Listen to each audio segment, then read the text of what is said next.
दशकं 11 नारायणाखिलगुरु भगवन्नमस्ते सर्वत्र गोविन्दनामसङ्कीर्तनं गोविन्द गोविन्द श्रीहरये नमः। क्रमेण सर्गे परिवर्धमाने कदापि दिव्यासनकादयस्ते भवद्विलोकाय विकुण्ठलोकं प्रपेतिरे मारुतमन्दिरेश मनोज्ञनैः श्रेयसकाननाद्यैरनेकवापी मणिमन्दिरैश्च अनुपमं तं भवतो निकेतं मुनीश्वरः पुरतीतकक्ष्याः भवदिदृक्षून् भवनं विवेक्षून् द्वास्तौ जयस्तान् विजयोऽप्यरुन्दां तेषां च चित्ते पदमापकोपः सर्वं भवत्प्रेरणयैव भूमन् वैकुण्ठलोकानुचितप्रचेष्टौ कष्टौ युवां दैत्यगतिं भजेतम् इति प्रशप्तौ भवदाश्रयौ तौ हरस्मृतिर्नोस्त्विति नेमतुस्तान् तदेतदाज्ञाय भवानवाप्तः सहैव लक्ष्म्या बहिरम्बुजाक्ष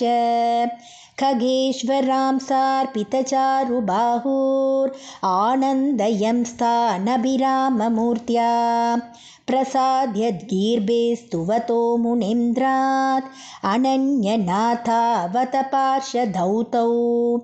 संरम्भयोगेन भवैस्त्रिभिर्माक् उपेतमेत्यातकृपं न्यगादिः